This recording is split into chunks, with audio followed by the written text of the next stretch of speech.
AI के कई महत्वपूर्ण पहलुओं को स्पर्श किया। इसके लिए आपका बहुत बहुत आभार। 24 फरवरी को आपका नेशनल डे है। मैं सभी भारतवासियों की ओर से आपको बहुत बहुत बधाई और शुभकामनाएं देता हूं। अब मैं सर्बिया के राष्ट्रपति हिज एक्सेलेंसी वुचिच को उनके निवास के लिए आमंत्रित करता हूं। Honorable Prime Minister, dear friend Narendra Modi, Your Excellencies, I'll do my best to fit myself into proposed 3 minutes. And I've seen recently on Indian TV a big question, an important question for all of us, whether AI is becoming a savior or a killer. And I'm certain that nobody knows a proper response. But the real issue is that we'll all use artificial intelligence, we'll embrace it, and we'll have to do everything in order to secure that AI serve for our needs, for humanity needs, for people's needs, not vice versa. Speaking about hope and concern, as a prudent and cautious person, would like to emphasize the following. Nobel Prize winner Albert Einstein warned that technology can surpass our ability to use it wisely. Today we face the same question. Does our political capacity keep pace with the speed of technological development? Because artificial intelligence is becoming infrastructure, and infrastructure is always a political issue. Countries that control key digital infrastructure and technological platforms have the ability to set standards. Countries that depend on other systems adapt to rules they did not define themselves. That is why today's debate on AI is not about the speed of AI models or the volume of data. It is about who will have the capacity to make decisions. We are witnessing an unprecedented concentration of technological power. Several centers around the world are developing the most advanced models, possess the largest computing capacities, and shape standards that are becoming global. This is a reality we cannot ignore. But the key question is this: will this concentration of power become a permanent state in which a small number of shareholders set the rules for everyone else? If digital infrastructure remains closed within a narrow circle, the rest of the world will not only fall behind in development, its sovereignty will be conditioned by decisions made by others. Sovereignty in the 21st century is no longer solely a territorial category. It implies a state's ability to manage the data of its citizens, to understand and regulate algorithmic systems that influence the economy, security, and public policy, to develop its own experts and research capacities, and to make regulatory decisions without external pressure. Without this, political independence becomes merely formal. Serbia understands this. We are not a technological superpower, but we are not passive observers either. In recent years, we have strongly invested in research centers, education in artificial intelligence, and regulatory frameworks that follow technological developments. For us, AI is not a symbol of modernity, it is a matter of long-term stability. In a world where algorithms are used to manage financial flows, energy networks, logistics systems, and security analysis, a country that lacks its own knowledge and capacities becomes dependent on external assessments and decisions. Such dependence is unsustainable. It's around 3 minutes and would like to add just one sentence. Dear Prime Minister, I believe that all of us from all over the world should find a common denominator in tackling all the concerns about this big issue. Otherwise, I would rather be a part of that second camp that you were speaking about today morning. Thank you once again for your great hospitality and wish you good work. Thanks a lot.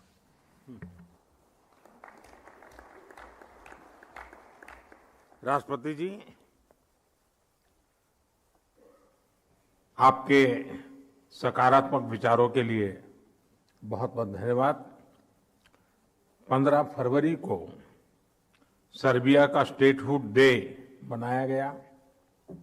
इस अवसर पर मैं आपको हार्दिक बधाई और शुभकामनाएं देता हूं। अब मैं स्लोवाकिया के राष्ट्रपति हिज एक्सेलेंसी पेलेग्रिनी को उनके संबोधन के लिए आमंत्रित करता हूं। Thank you very much. Excellencies, ladies and gentlemen, dear Prime Minister Modi, thank you for the warm welcome here in New Delhi. India shows the world an important truth. Technology can be built at scale, and it can help real people. Slovakia is smaller, but we can move very fast. We are practical, and we want to see real results. Today, artificial intelligence is not just about code. It is about power. It is about trust, and it is about human dignity. Let me be direct. I have 3 key points to share with you. First, AI must not stay in the hands of few. AI must not belong only to a handful of corporations or a small elite. If it does, people will feel left behind and trust will fall. So democratizing AI is not a slogan. It means access to skills, access to tools, and fair conditions for innovation for all. AI should help a nurse, a teacher, and a small business owner, not only the biggest players. This is why this summit matters. It brings together heads of state, ministers, teachers, and global business leaders. It connects the speed of innovation with the trust of people. Slovakia wants to bring a practical approach to this work, less promises and more delivery. And if we want delivery, we must talk about what truly drives AI: compute, data centers, energy. And this is my second point. Computing power is the new infrastructure. Let's speak honestly. AI needs compute, compute needs data centers, and data centers need a lot of electricity. The International Energy Agency expects this demand to grow fast in this decade. In its base case, it could roughly double by 2030. So we must prepare for that.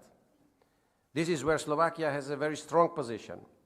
We have low carbon, stable energy.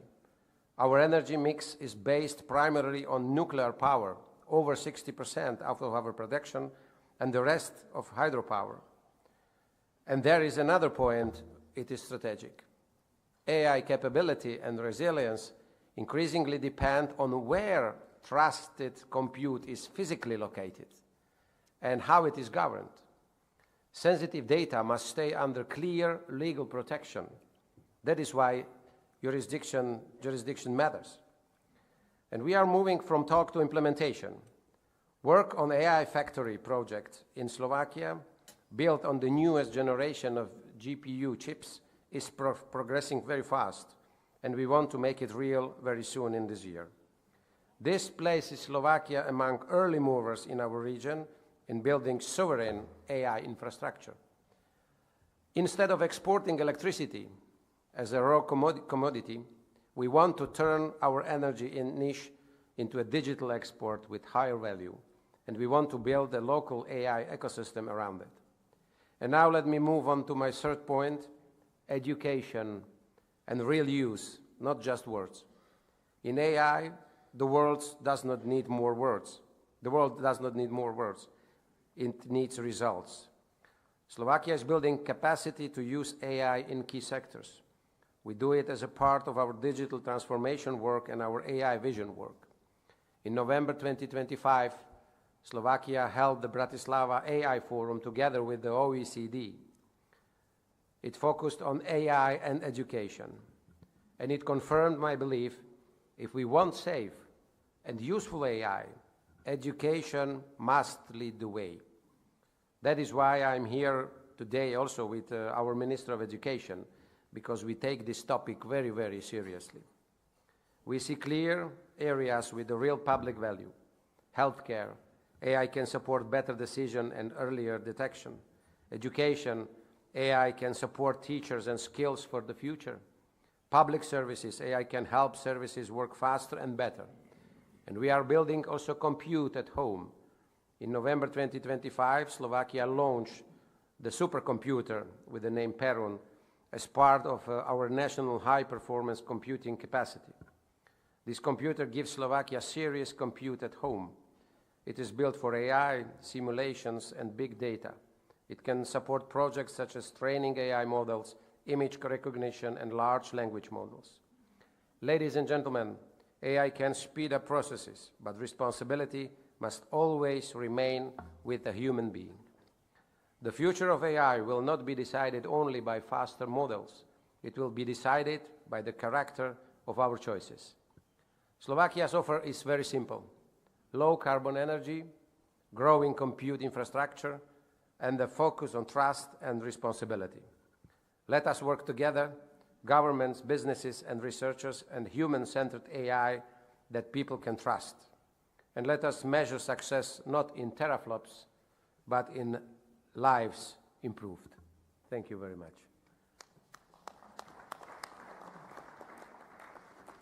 राष्ट्रपति जी, आपके विचारों के लिए आपका बहुत बहुत आभार। अब मैं श्रीलंका के राष्ट्रपति हिज एक्सेलेंसी दिशा नायक को उनके संबोधन के लिए आमंत्रित करता हूँ। ගරු ඉන්දියානු අග්‍රාමාත්‍යතුමනි, සියලු ගරු රාජ්‍ය නායක නායිකාවනි, සම්භාවනීය අමුත්තනි, කෘත්‍රිම බුද්ධිය විසින් ආර්ථිකයන්, රාජ්‍ය පාලන පද්ධති හා සමාජයන් වෙනස් කරමින් පවතින මේ සුවිශේෂී මොහොතේ නවදිල්ලියේදී ඔබ සමග එක්වීමට ලැබීම මට මහත් ගෞරවයක්. AI තාක්ෂණයේ පසුගිය සියවස්වල කාර්මිකකරණ විසින් ඇති කළ ආකාරයටම ජාතික වර්ධන ගමන් මඟ කෙරෙහි දැවැන්ත බලපෑමක් ඇති කරන පරිවර්තනීය බලවේගයක්. නමුත් AI තාක්ෂණයෙන් සවිමත් රටවල් සහ එවැනි හැකියාව නොමැති රටවල් අතර වැඩිවීමෙන් පවතින පරතරය බොහෝ රටවල් ඩිජිටල් ආර්ථිකයෙන් වියුක්ත කිරීමේ බරපතල අවදානම් නිර්මාණය කරනවා. මේ ආකාරයට පසුබසින රටවල් ගෝලීය වර්ධනයෙන් සහ නව ආර්ථික අවස්ථාවලින් තවදුරටත් විවිධ අතුරු බලපෑම්වලට ලක්විය හැකියි. එමගින් අපි අපේක්ෂා කරන සියලු දෙනා ඇතුළත් සාධාරණ සහ තිරසාර සංවර්ධන අරමුණුද අවදානමට ලක් වෙනවා. බොහෝ නැගී එන ආර්ථිකයන් මෙන්ම ශ්‍රී ලංකාවත් AI සම්පූර්ණ ලෙස භාවිතා කිරීමට අවශ්‍ය යටිතල පහසුකම් තවමත් සම්පූර්ණ කරගෙන නැහැ. ඒ නිසා නිසි අභිප්‍රාය සහ දැක්ම සමගින් අප විශ්වාසකින් හා නොපැකිලිව ක්‍රියා කළ යුතු තීරණාත්මක මොහොතක් එළඹිලා තිබෙනවා. තරුණ තාක්ෂණික දැනුමින් සන්නද්ධ මානව සම්පතක් ශ්‍රී ලංකාව සතු තිබෙනවා. ඒ වගේම අපට ශක්තිමත් නීතිම පද්ධතිය සහ ජාත්‍යන්තර හවුල්කාරීත්වය සමග බැඳුණු ආර්ථික සංස්කෘතියක්ද තිබෙනවා. අපි පෞද්ගලික දත්ත ආරක්ෂණය සහ සයිබර් ආරක්ෂණය පිළිබඳ නීතිමය රාමු නවීකරණය කරමින් ඩිජිටල් පොදු යටිතල පහසුකම් සඳහා අඛණ්ඩව ආයෝජනය කරමින් නවෝත්පාදන දිරිමත් කරන මහජන විශ්වාසය රැකගත හැකි ආයතන ශක්තිමත් කරමින් සිටිනවා. ලෝකයේ අද AI තාක්ෂණයේ අභිප්‍රායන් අයිතිවාසිකම් සහ ආරක්ෂාව පිළිබඳ විවාද කරමින් සිටිනවා. එහෙත් මෙහිදී මෙතෙක් මගහැරී ගිය තීරණාත්මක පැතිකඩක් පෙන්වා දීමට කැමැතියි. එනම් සංස්කෘතික ගැළපීමයි. මානව සංහතියේ සංස්කෘතික වටිනාකම් සහ හැකියාවන් තවදුරටත් ප්‍රවර්ධනයට මේ තාක්ෂණයන් ඉවහල් කරගත යුතුයි. ලෝක මට්ටමේ AI තාක්ෂණය භාෂා සහ මතවාදයන් කීපයකට පමණ සීමා වුණොත් අපගේ අනන්‍ය වූ සංස්කෘතික විවිධත්වයේ ගිලී යාමේ අවදානමක් පවතිනවා. ශ්‍රී ලංකාව සහ ඉන්දියාව වැනි රටවල් වලට තම භාෂාවන් සහ සංස්කෘතිය යනු ගෞරවයේ මෙන්ම විශ්වාසයේ පදනමයි. මෙවැනි සංස්කෘතික ගැළපීමක් සාක්ෂාත් කර ගැනීම සඳහා පුළුල් අන්තර්ග්‍රහණය සහ සංරක්ෂණය සිදුවීම අවශ්‍යයි. මේදී අපගේ දේශීය භාෂා සහ සංස්කෘතික දැනුම ඩිජිටල්කරණය කර ඒවා කෘත්‍රිම බුද්ධිපත්ති තුළට බද්ධ කළ යුතුයි. එමෙන්ම ආරක්ෂාව සහ සුරක්ෂිතතාව පිළිබඳව උපරිම අවධානය යොමු වීම වැදගත් අපගේ සංස්කෘතික වටිනාකම් වලට AI මගින් සිදුවන අහිතකර බලපෑම් වලින් ආරක්ෂා වීමේ පද්ධති ස්ථාපිත කළ යුතු වෙනවා. අපගේ දැක්ම හුදකලා සාර්ථකත්වයක් අත්පත් කර ගැනීම නොවේ. ඒකාබද්ධ වීමයි. AI යටතල පහසුකම් අපි දකින්නේ ආර්ථික සංස්කෘත සහයෝගීතාවේ ඊළඟ මායිම ලෙසයි. එම නිසා ශ්‍රී ලංකාව කලාපීය සහයෝගීතාවයක් යෝජනා කරනවා. මෙහිදී එය අඩු වියදමින් ලබාගත හැකි මධ්‍යගත පාලනික යුත් භාෂා දත්ත කට්ටල පොදු වැගීම් ක්‍රම සහ ආරක්ෂක මෙවලම් මෙන්ම ඒකාබද්ධ ධාරිතා සංවර්ධනය සහ යන මූලික කරුණු හතර මත පදනම් වීම ඉතා වැදගත්. මේ ප්‍රයත්නය මගින් AI ප්‍රතිලාභ වෙත අප සැමට පුළුල් සහ සාධාරණ ලෙස ප්‍රවේශ විය හැකි බව මාගේ විශ්වාසයයි. මේ තත්ත්වය තුළ ශ්‍රී ලංකාව ජාතික මෙන්ම කලාපීය මට්ටමේ අවශ්‍යතාද සපුරාලිය හැකි AI හැකියාවන්ගේ යුත් දත්ත යටිතල පහසුකම් සංවර්ධනය කිරීම පිළිබඳව ගවේෂණය කරමින් සිටිනවා. ඩිජිටල් පොදු යටිතල පහසුකම් සහ තාක්ෂණික කුසලතා පිළිබඳව ගෝලීය නායකත්වයන් අත්පත් කරගන්නමින් සිටින ඉන්දියාව සහ නිකුත් රාජ්‍යයන් සමග සමීප කටයුතු කරමින් තිරසාර ආරක්ෂිත සහ අනාගතයට සූදානම් කලාපීය AI දත්ත මධ්‍යස්ථාන ධාරිතාවන් ස්ථාපිත කිරීමට ශ්‍රී ලංකාවට විශාල විභවයක් තිබෙනවා. ගරු සම්භාවනීය අමුත්තනි, කිසිදු රටකට AI සඳහා සූදානම් අනාගතයක් තනිව ගොඩනගාගත නොහැකි බව අපගේ වැටහීමයි. ලෝකය හා මෙම කලාපයේ රාජ්‍යයන්ගේ අදහස් රැසක් සැලකිල්ලට ගනිමින් අප විසින් නවදිල්ලියේදී එකඟ වන ඒකාබද්ධ ප්‍රකාශයේ මෙම සහයෝගීතාවයේ වැදගත්කම ඉස්මතු කර තිබීම සතුටට කරුණක්. ඒ නිසා කිසියෙකු අත් නොහැරෙනසේ සහ ආචාර ධර්ම මූලික කරගත් කෘත්‍රිම බුද්ධිය පිළිබඳව පොදු වටිනාකම් බෙදා ගනිමින් අන්‍යෝන්‍ය වශයෙන් ඉගෙන ගැනීමට සහ හවුල්ව ඉදිරියට යාමට ශ්‍රී ලංකාව සූදානම් වේවින් ස්තුතියි.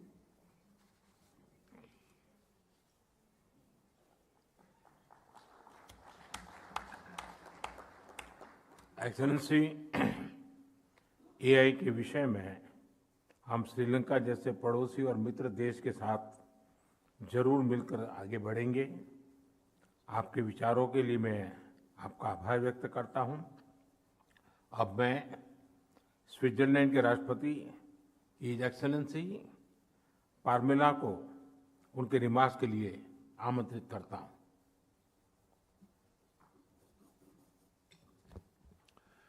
Prime Minister, Excellencies, ladies and gentlemen, Namaskar.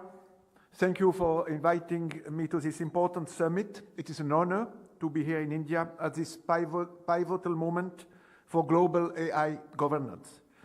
I want to express my gratitude to the government of India for hosting this landmark event and for bringing together such a diverse and distinguished group of leaders, innovators, researchers and civil society representatives from around the world. Your commitment to inclusive dialogue and multilateral cooperation sets a powerful example for all of us. What makes artificial intelligence revolutionary is not just the speed of its development in learning, processing data, and supporting decisions. What makes it extraordinary is how directly it influences our daily lives, in business, in government, in research. When we use AI wisely, it can lead to more innovation, more inclusion, and greater prosperity for all. India and Switzerland are natural partners. Both recognize that responsible AI does not hinder innovation, it enables it. Both value inclusion as a source of legitimacy. Together, we are building a bridge between ambition and implementation, between global innovation and global accountability. When civil society, tech firms, academic institutions, and communities contribute to shaping AI policy, the resulting systems are more robust, more equitable, and ultimately more trustworthy. And for this ambition, International Geneva plays a key role. Nowhere else do so many international organizations, research institutes, tech companies, and think tanks meet. This network, diplomacy, technology, science is a major strength of Switzerland. While countries take turns hosting the summit, the conversation needs a steady anchor, a place where knowledge can accumulate. Geneva plays that role today as a global hub where diplomacy meets innovation and where humanitarian, legal, scientific, and economic institutions work side by side.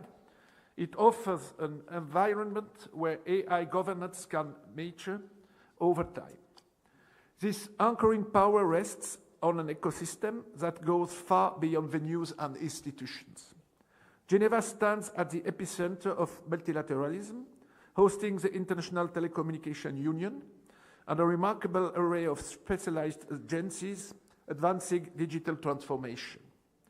The International Committee of the Red Cross is a pioneer in digital humanitarianism and in addressing autonomous systems. The World Meteorological Organization harnesses AI for climate prediction.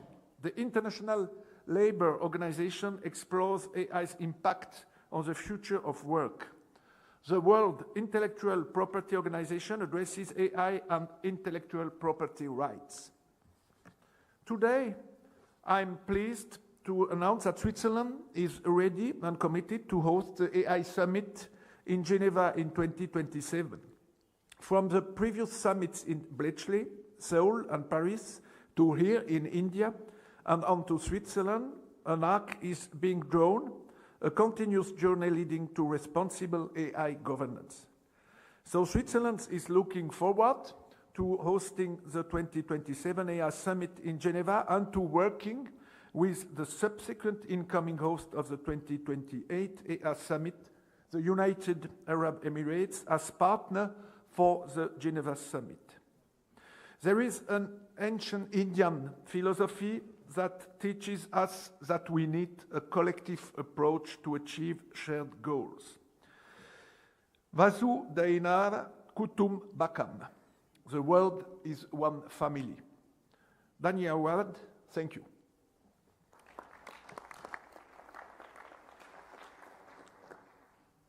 राष्ट्रपति जी, आपके उम्दा विचारों के लिए बहुत बहुत धन्यवाद और हम सबको निमंत्रण देने के लिए भी मैं आपका बहुत बहुत आभारी हूं। अब मैं लिechtenstein के hereditary prince his serene highness prince Alois को उनके संबोधन के लिए निमंत्रित करता हूं। Dear Prime Minister Modi, I also want to thank you very much for hosting and organizing this most important summit. Excellencies, artificial intelligence is one of the defining technological developments of our time. Yet, the question it raises extends far beyond technology, or as you, Mr. Prime Minister, said, it's transformational. It compels states to consider how responsibility, accountability, and trust can be upheld in a digital age. Technology progress moves quickly. It is measured in years or even in months. Institutional trust moves more slowly. It is built over generations. AI will test our ability to align these very different rhythms. For a country like Liechtenstein, thinking in generation is part of our political culture. We ask not only what is possible, but what is sustainable. Small states may not lead in scale, but we can lead in quality by fostering trusted environments, clear rules, and predictable frameworks where innovation can grow responsibly. Our experience shows that innovation and trust are not opposing forces. Innovation becomes sustainable only when it rests on the foundation of trust. Responsible governance plays a critical role in achieving this balance. AI brings meaningful opportunities from better public services to new business models and enhance cross-border cooperation. To harness this potential, we must ensure that AI serves humanity as a whole and aligns with our fundamental values. AI governance is a global challenge that requires global solutions. Cross-border collaboration is essential to ensure that the benefits of AI are shared broadly and not concentrated among few.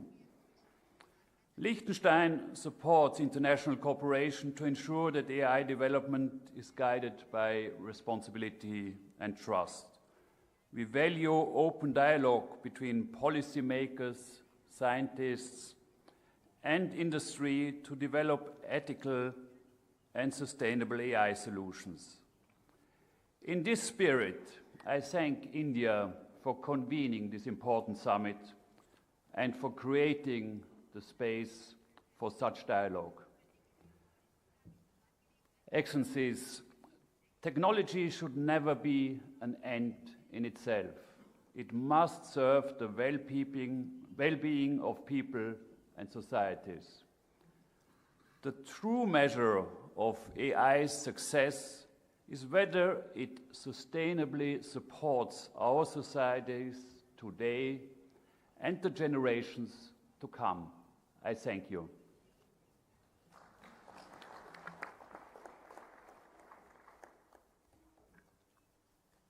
Your serene highness, आपके बहुमूल्य शब्दों के लिए हार्दिक धन्यवाद। अब मैं भूटान के प्रधानमंत्री हिज एक्सेलेंसी शेरिंग तोब्गे को उनके वक्तव्य के लिए आमंत्रित करता हूं। Your Excellency, Prime Minister Narendra Modi ji, Excellencies, ladies and gentlemen, Namaskar and Kuzuzangbo. More than 3,000 years ago, India's sages articulated profound insight on the nature of knowledge. We saw a glimpse of it in the Gyan Bharatam exhibition.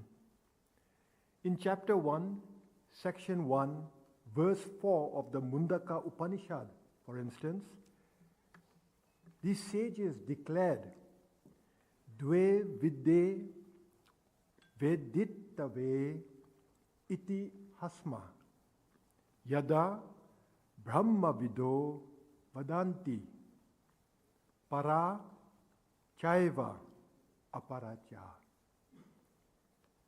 Those who know ultimate reality say that there are two kinds of knowledge to be known, paravidya and aparavidya, that is higher knowledge and lower knowledge. Lower knowledge, aparavidya, is a mastery of skills, systems, and techniques. Higher knowledge, paravidya, is wisdom, understanding meaning, responsibility, and purpose. This distinction has always been important, but today it is critical. We live in a time where artificial intelligence is advancing at breakneck speed. AI can analyze enormous amounts of data. It can identify patterns that we cannot see. It can take decisions at scale and at a speed that no human can match. This is the triumph of aparavidya, technical assistance, technical excellence. But whether AI benefits humanity or not will depend entirely on paravidya, on wisdom. So perhaps the most important question of our time is not how intelligent our machines will become, but whether we will remain wise enough to guide them. If wisdom does not guide innovation, technology can deepen inequality, spread misinformation, and move faster than governance can respond. It can cause destruction. So we must heed the wisdom of the clairvoyant mantra drashtas. We must balance paravidya with aparavidya.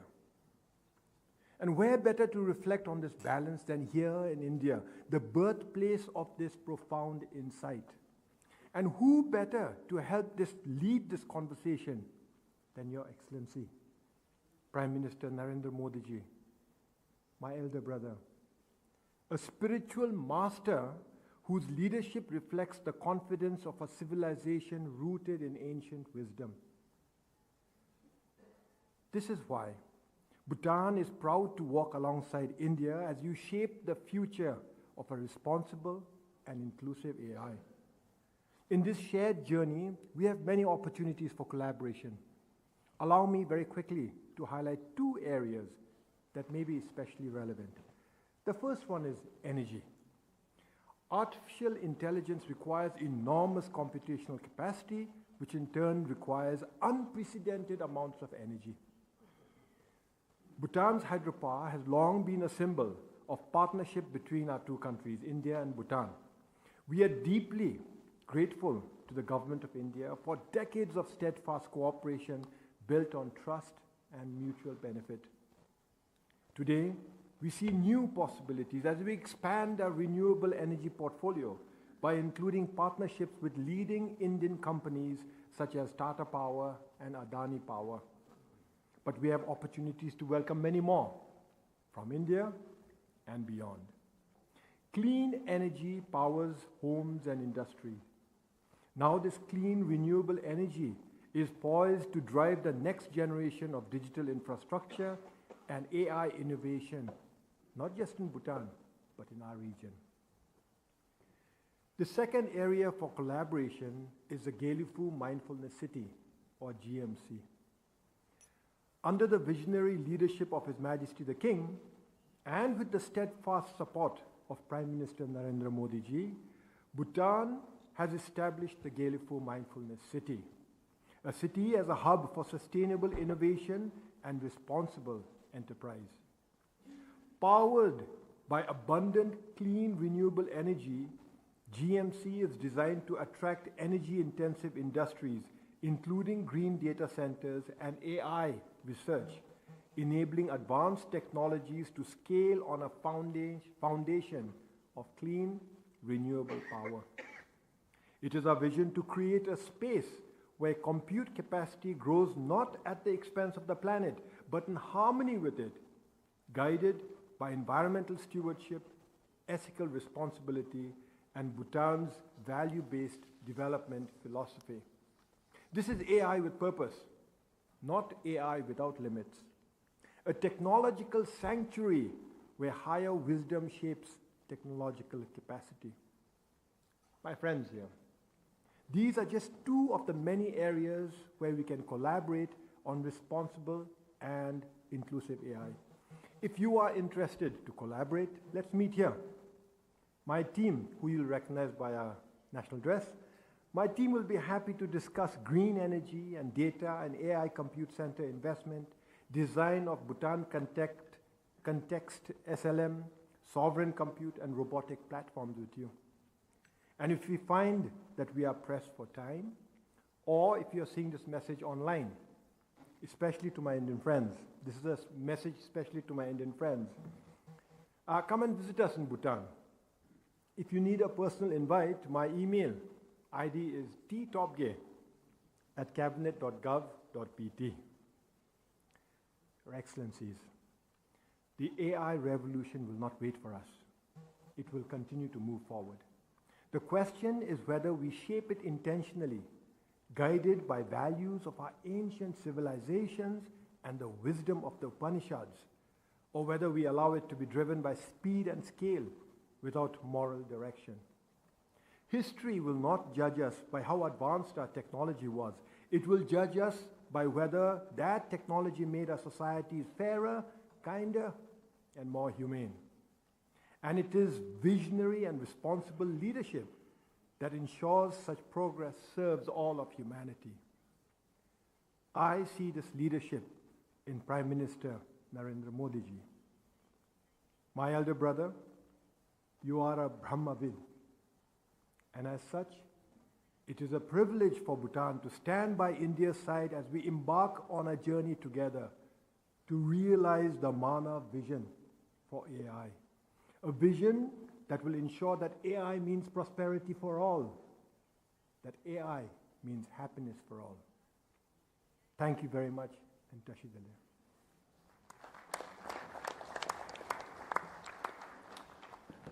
Excellency, Bhutan ने सदैव technology और nature के बीच संतुलन बनाकर आगे बढ़ने की प्रेरणा दी है।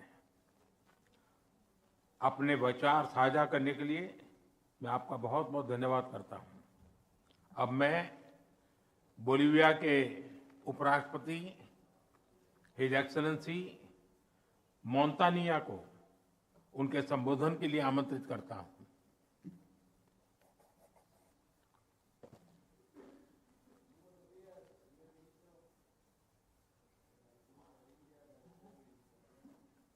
Muy buenos días, primer ministro de la India.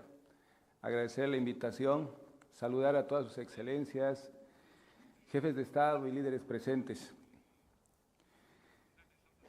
Desde este país tan hospitalario, es un honor saludarlos a todos ustedes. En Bolivia creemos que la inteligencia artificial no es solamente un avance tecnológico. Creemos que es una decisión histórica sobre el modelo de desarrollo que queremos para nuestras sociedades. La inteligencia artificial puede mejorar el sistema de salud de mi país, el sistema de educación, la productividad agrícola y ganadera y sobre todo puede ayudar a combatir la corrupción que está encarnada por una burocracia donde priman los papeles y ahora con la inteligencia artificial queremos eliminar los trámites con papeles y queremos hacer todo digital.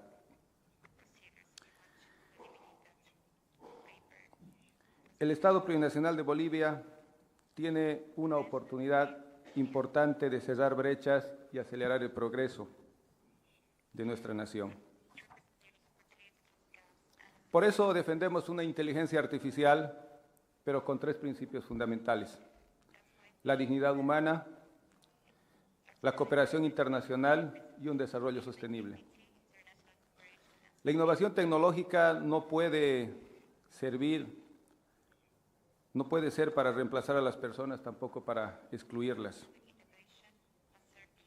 El futuro digital debe construirse con equidad, con ética y sobre todo con solidaridad entre todas las naciones. Es por eso que desde Bolivia extendemos la mano para trabajar junto a la República Hermana de la India y también con toda la comunidad internacional. Con una inteligencia artificial que sea en beneficio de toda, pero de toda la humanidad. Con estas palabras quiero agradecer la hospitalidad, ha sido un honor estar acá. Muchísimas gracias.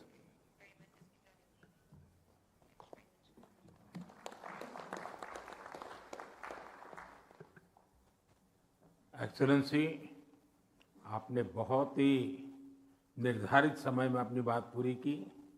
इसके लिए मैं आपका विशेष रूप से आभार मानता हूं और आपके सकारात्मक विचारों के लिए आपका बहुत बहुत धन्यवाद। अब मैं क्रोएशिया के प्रधानमंत्री हिज एक्सेलेंसी प्लेनकोविचो अपने रिमार्क्स करने के लिए आमंत्रित करता हूं। Thank you very much, Prime Minister Modi, Excellencies, ladies and gentlemen, namaskar. Thank you for hosting 4th Artificial Intelligence Summit in India at a moment when technological change is accelerating faster than at any time in human history. From the dawn of civilization until the year 2000, humanity produced only a few hundred exabytes of recorded information. Today, every single day, we generate almost twice the total of all previous human history. Yet, the true disruption is not only scale, but the shifting balance between verified knowledge and noise. With more than 6 billion smartphones worldwide, anyone can broadcast instantly to a global audience. The boundary between fact, opinion, and manipulation is increasingly blurred. AI now produces content so convincing that truth and fabrication are harder to distinguish. A breakthrough with immense promise, but serious risks in the wrong hands. Democracy rests not on the rule of the most learned, but on the judgment of the majority. That majority remains free only if it is reasonably well informed. Otherwise, freedom of choice risks becoming the freedom of delusion. Artificial intelligence amplifies both our capability and our responsibility. It transforms healthcare, education, business, public services, and leisure. Europe has chosen a distinctive path, human-centered AI, grounded in fundamental rights, transparency, and accountability. Croatia believes that in the 21st century, digital infrastructure and data governance are matters of sovereignty and resilience, not merely of technology. 2 weeks ago, I chaired our National Council for Digital Transformation, and we decided that the digital transformation is our core national priority for the years to come. 6 years ago, fewer than 3 out of 20 Croatian households had access to 5G. Today, 19 out of 20 do. Fiber broadband reaches 75% of households. 5G coverage exceeds 94%, and nearly 83% of citizens use digital public services. Infrastructure alone, however, does not define a digital nation. Talent and enterprise do. Croatian technology companies are increasingly visible on the global stage. InfoBeep enables secure digital communication at a global scale across leading messaging platforms.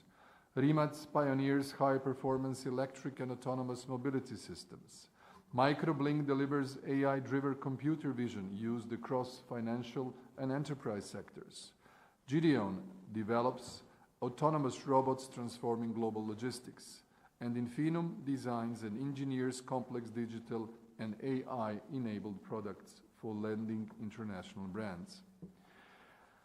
Together, they demonstrate how engineering, excellence, and ambition translate into globally competitive innovation, along with further investments in data centers. But innovation alone is not progress. Progress requires direction and responsibility. There, we see the key role of regulators in keeping up the pace of innovators. Decisive question is not whether we can move faster, but whether we can guide this transformation wisely. Therefore, artificial intelligence must be, as you said, Prime Minister, inclusive for all, and serve as the useful instrument of free societies. Thank you.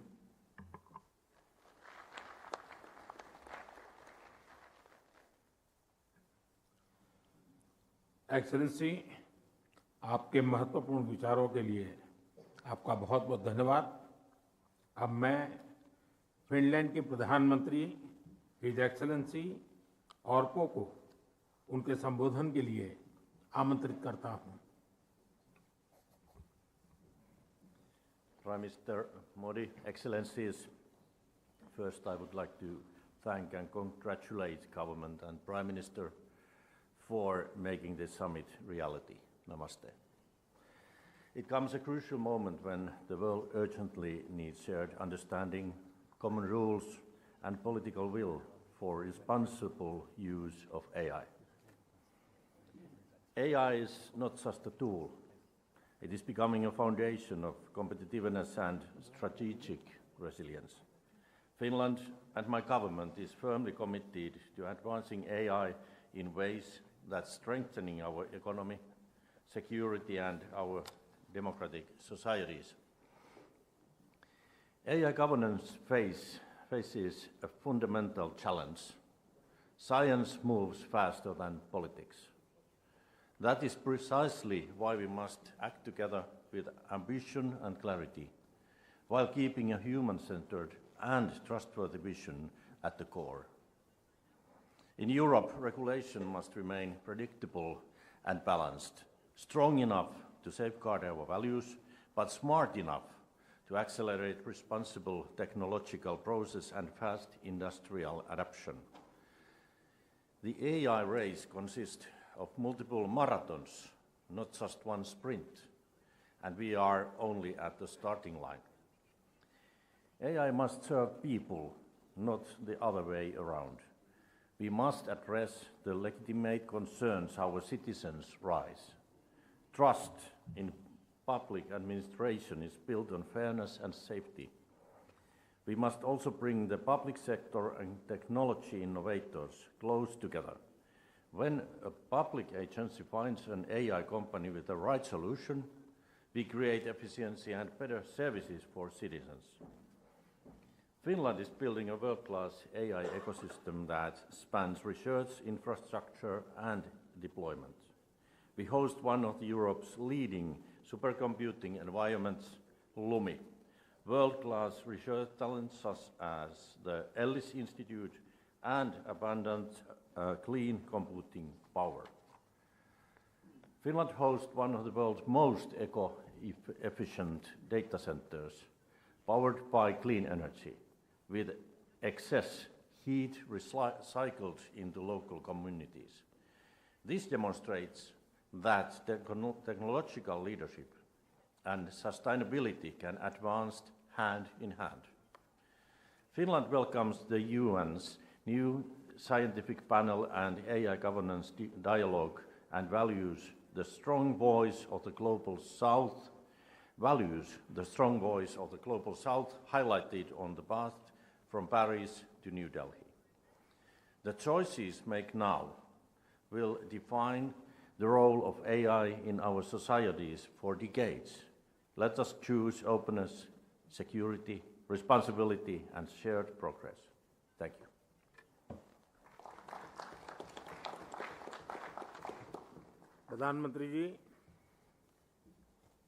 प्रधानमंत्री जी आपके सकारात्मक विचारों के लिए आपका बहुत बहुत धन्यवाद। अब मैं ग्रीस के प्रधानमंत्री हिज एक्सेलेंसी मित्सोताकिस को अपने विचार साझा करने के लिए आमंत्रित करता हूं।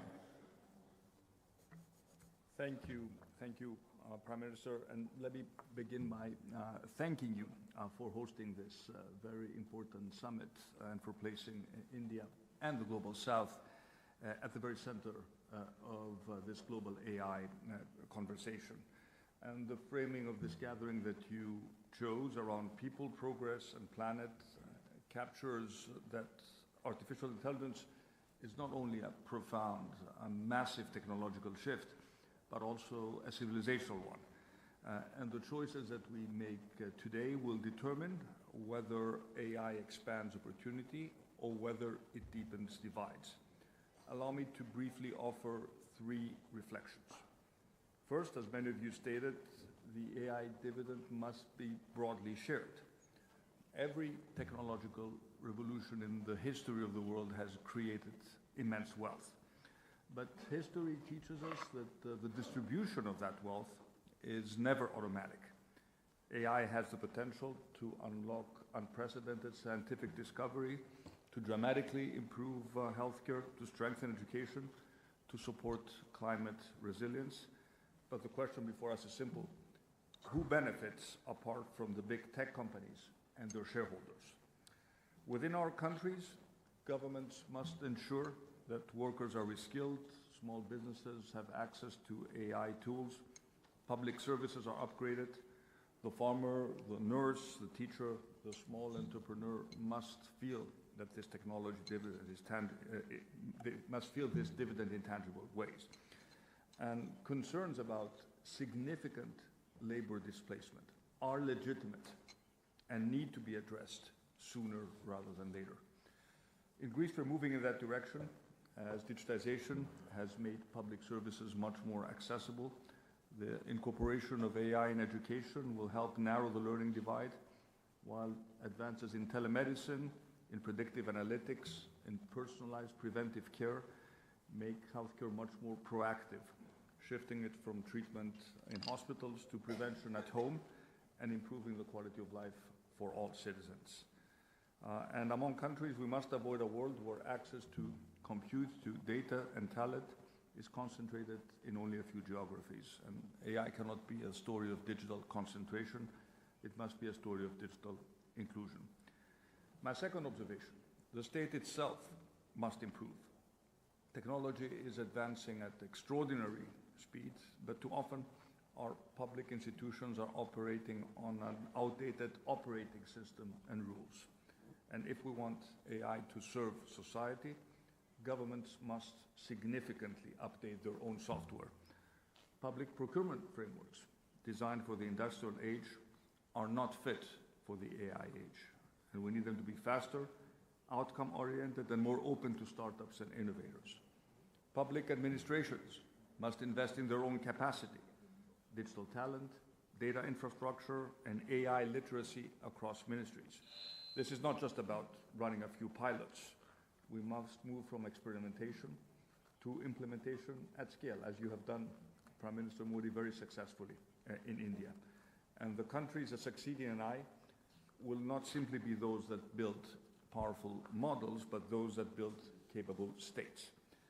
To that end, we must choose our regulatory priorities wisely. For Greece and for me personally, protecting minors from digital addiction and online harm is a matter of intergenerational solidarity and a top priority for my government. And I'm happy to see that many other countries are moving in that direction, and Greece will very soon announce its own decision when it comes to banning access minors and adolescents to social media.